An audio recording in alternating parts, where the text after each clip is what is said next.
Good morning to all of you. We all know that we have discussed about a division algorithm in previous class. Yes, क्या था division algorithm? देखो, suppose करो इसको language में लिखो, if b divide से, देख रहे हो बेटा कि बी ए को डिवाइड कर रहा है। तो जब कोई नंबर किसी को डिवाइड करे तो कुछ ना कुछ तो क्वोशेंट आएगा, रिमाइंडर भी आएगा। तो इफ़ बी डिवाइड से then there exist integer q and r. Here q means what? Quotient, r means what? Remainder. Such that कि आप पहले से पढ़ते आ रहे हो कि dividend a is equal to divisor into quotient plus remainder. तो देखो लिख दिए हैं dividend a is equal to divisor into quotient plus remainder. और सबसे इंपॉर्टेंट बात क्या होती है यहाँ पे कि जो मेरा वैल्यू ऑफ रिमाइंडर है वो must be less then value of divisor होना चाहिए। कभी ये ज़्यादा है, आर की वैल्यू हमेशा बी से क्या होनी चाहिए? लेस। तो ये सेम चीज़ को हम पॉलिनोमियल में भी कर सकते हैं, या सुनो।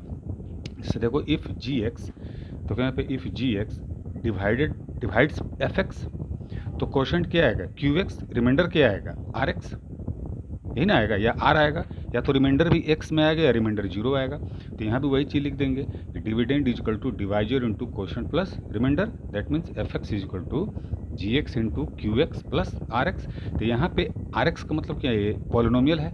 दैट मीन्स यह डिग्री ऑफ आर एक्स मैंने degree of remainder must be less than degree of divisor. देखो है ना भाई, degree of remainder r x must be less than degree of divisor, तभी तो डिवीजन होगा। इसके बारे में पहले भी डिस्कस कर चुके हैं, ठीक है।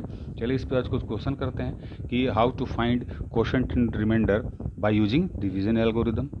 यस ना। चलो क्वेश्चन देखो क्या है। Let g x equal to लिए x square minus x plus one. ये कह रहा है कि डिवाइड्स एफ एक्स दिया हुआ है x to the power 4 minus 3x square plus 4x plus 5। देख लो यहाँ पे 4 पावर के बाद सीधा 2 पावर आ गया, मतलब बीच में एक क्यूबिक पावर चल नहीं है इसमें। तो क्यूबिक पावर का कोफिशिएंट लिखेंगे बेटा, और क्या कोफिशिएंट लिख दें उसका? जीरो। देन बोल रहा है find quotient and remainder by using division algorithm. ये नहीं बोल रहा है, ठीक है। तो चलिए अब देखो यहाँ पे क्या करते हैं, डिवाइड कर दो x square minus x plus one, इसको डिवाइड कर दिए, ये कर दिए। तो अब बताएं यहाँ आपको लॉन्ग डिवीजन नहीं करना है। ये क्वेश्चन कह रहा है कि बाय यूजिंग डिवीजन एल्गोरिथम आप find it quotient and remainder. तो क्वोशेंट मेरा क्या जूम कर लिया हम? Q x. रिमाइंडर को क्या जूम कर ले रहे हैं? R x. अब बताओ तुम सिंपल यहाँ देख के कि अगर इसको यहाँ लॉन्ग डिवीजन से डिवाइड करते तो पहला यहाँ पे पावर क्या आता तुम्हारा? ये एक्स फोर है, ये एक्स स्क्वायर है, पहला आपका पावर आता है एक्स स्क्वायर। मतलब कि क्वोशेंट मेरा किस डिग्री का मिलेगा? सेकंड डिग्री का, क्वाड्रेटिक मिलेगा, है ना। क्वाड्रेटिक इक्वेशन मिलेगा क्वोशेंट में। अच्छा अब बताओ, यहाँ बोल चुके हैं कि डिग्री ऑफ रिमाइंडर ये must be less than degree of divisor, मतलब जो रिमाइंडर है इसका जो डिग्री होना चाहिए इसके डिग्री से लेस होना चाहिए। तो ये कितने डिग्री का है? 2 डिग्री का। तो ये कितने डिग्री का होना चाहिए? 1 डिग्री का। या सुनो, तो 1 डिग्री मतलब क्या? Linear polynomial. तो बात पता चल गया यहाँ पे कि क्वोशेंट मेरा किस डिग्री का होना चाहिए? सेकंड डिग्री, मतलब क्वाड्रेटिक पॉलिनोमियल होना चाहिए। और रिमाइंडर किस डिग्री का होना चाहिए? लीनियर पॉलिनोमियल, मतलब डिग्री 1 का होना चाहिए। बात क्लियर? बस डिवाइड करते हैं, देखो आ जाओ। चलिए तो अब उसी के अकॉर्डिंग हम क्यू एक्स को क्या एज्यूम कर लिए? बोले कि सेकंड डिग्री इक्वेशन क्वाड्रेटिक होगा तो एज्यूम कर लिए a x square plus b x plus सी।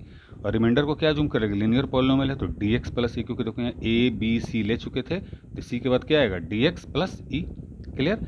अब now according to division algorithm क्या होता है? Dividend is equal to divisor into quotient plus remainder, लिखा हुआ है देखो यहाँ पे, है ना। तो अब आपका डिविडेंड है क्या? क्वेश्चन में क्या था? डिविडेंड यही था, एक्स फोर, क्यूबिक का पावर नहीं था दिया हुआ तो x four plus zero into x Q कर दिए, minus 3x square plus 4x plus 5। ये आपका क्या था? Divisor x square minus x plus one. ये ले लिए क्वोशेंट हम एज्यूम किए a x square plus b x plus c plus d x plus c. Yes. अब क्या करें, इस सबको आप मल्टीप्लाई करो। मल्टीप्लाई करने के बाद क्या करेंगे? जो सेम पावर का है उसको हम एक साथ रखेंगे, ऐसा तो करते ही हैं लोग, है ना। तो पहला देखो ए एक्स फोर, मैंने 4 पावर में केवल एक ही टर्म आएगा, प्लस एक्स क्यूब में देखो 2 टर्म आएगा, बी एक्स क्यू और माइनस ए एक्स क्यू मल्टीप्लाई करोगे तो वहाँ एक्स क्यू कॉमन ले लियो तो यहाँ क्या बचा? बी माइनस ए। एक्स स्क्वायर में 3 टर्म होगा इसमें, तो एक्स स्क्वायर कॉमन ले लोगे तो क्या आएगा? सी माइनस बी प्लस ए। एक्स में भी 3 टर्म आएगा, एक्स कॉमन ले लेना तो b minus c plus d plus c plus e, एक कॉन्स्टेंट बाहर जाएगा, ये constant term c plus e. तो मल्टीप्लाई करके उसको अरेंज कर लिए। अब क्या करना है इसमें कि इधर दोनों साइड का जो कॉफिशिएंट है सेम पावर का उसको इक्वेट करो, है ना। तो देखो यहाँ x4 का कोफिशिएंट कितना है? ए। अब इधर x4 का कोफिशिएंट कितना है?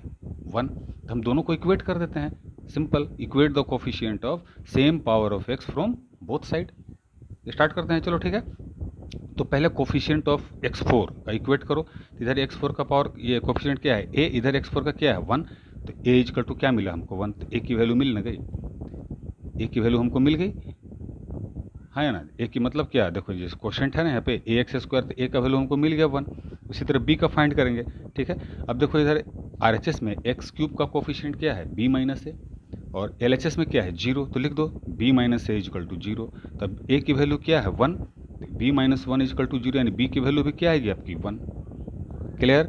अब दोनों क्या बचा, coefficient of x square, RHS में क्या है c माइनस बी प्लस ए, LHS में क्या है -3, देख लो यहाँ पे -3, यहाँ पे ये दोनों को इक्वेट करो, -3 equal to c minus b plus a, तो -3 इजकल टू बी का भी वैल्यू पता है हमको, ए का भी पुट कर लो, -1 + 1 1 1 कैंसल आउट, तो सी का वैल्यू कितना आया -3 आया। अब उसके बाद क्या बच गया, कोफिशिएंट ऑफ एक्स, है ना। तो कोफिशिएंट ऑफ एक्स देखो RHS में क्या है b minus c plus d, और LHS में क्या है 4, तो 4 equal to b minus c plus d. अब 4, b का वैल्यू पता है 1, c का वैल्यू हमको पता है -3, तो माइनस माइनस +3 हो गया, प्लस डी। अब यहाँ देखो 4 4 कैंसल आउट, तो d का वैल्यू क्या है मेरा 0। नाउ अब क्या बच गया, सब तो वेरिएबल का कर लिए। अब LHS में भी कांस्टेंट है और RHS में भी कांस्टेंट है, तो RHS में कांस्टेंट कितना है c प्लस ई, LHS में क्या है 5, दोनों को इक्वेट करो, तो 5 equal to c plus e, value put करो, 5 इजकल टू सी का वैल्यू क्या है तो मेरा -3 प्लस सी, तो ई का वैल्यू मेरा क्या आया 8 आ गया, तो A B C D E सब वैल्यू निकल गया। अब देखो इसमें, अब ये आप पुट कर लो है ना, अब इसमें पुट कर लेते हैं, देखिए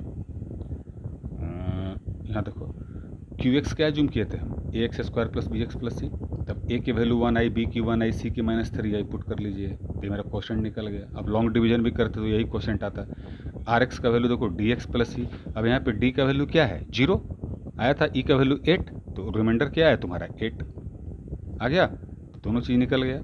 या सुनो, अब हम एक होमवर्क आपको दे रहे हैं, सेम प्रोसेस ही कीजिएगा कि if gx equal to 2 minus x square, ये कितने डिग्री का पॉलिनोमियल है 2 डिग्री का, and fx equal to x to the power 4 minus 5x plus 6, देखो 4 के बाद क्यूबिक टर्म भी नहीं है, स्क्वायर टर्म भी नहीं है ना, सीधा क्या है x वाला डिग्री 1 का टर्म है +6, तो दोनों टर्म को लिख लेंगे हम x4 plus 0 into x cube plus 0 into x square minus 5x plus 6, ऐसे प्रॉपर वे में लिख लेंगे।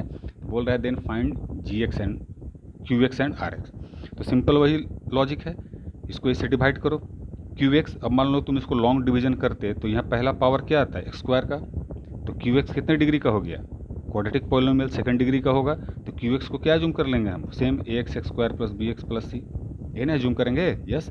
अच्छा RX देखो, तो ये पता है तुमको कि RX की जो डिग्री है वो डिवाइजर से कम होनी चाहिए, इससे कम होनी चाहिए, तो ये कितने डिग्री का है 2 डिग्री का, तो ये कितने डिग्री का होना चाहिए 1 डिग्री का, इसलिए RX को लीनियर ले लेंगे DX प्लस ई, सेम ऊपर वाला क्वेश्चन जैसा है, यस। फिर वही डिवीजन एल्गोरिथम अप्लाई कर लो, dividend equal to divisor into quotient plus remainder, है ना, फिर उसको अरेंज कर लीजिएगा मल्टीप्लाई करके, उसके बाद क्या कर लेंगे equate the same power of x from both side, equate the what coefficient of same power of x from both side. Clear, आराम से कर सकते हो, ओके, थैंक यू।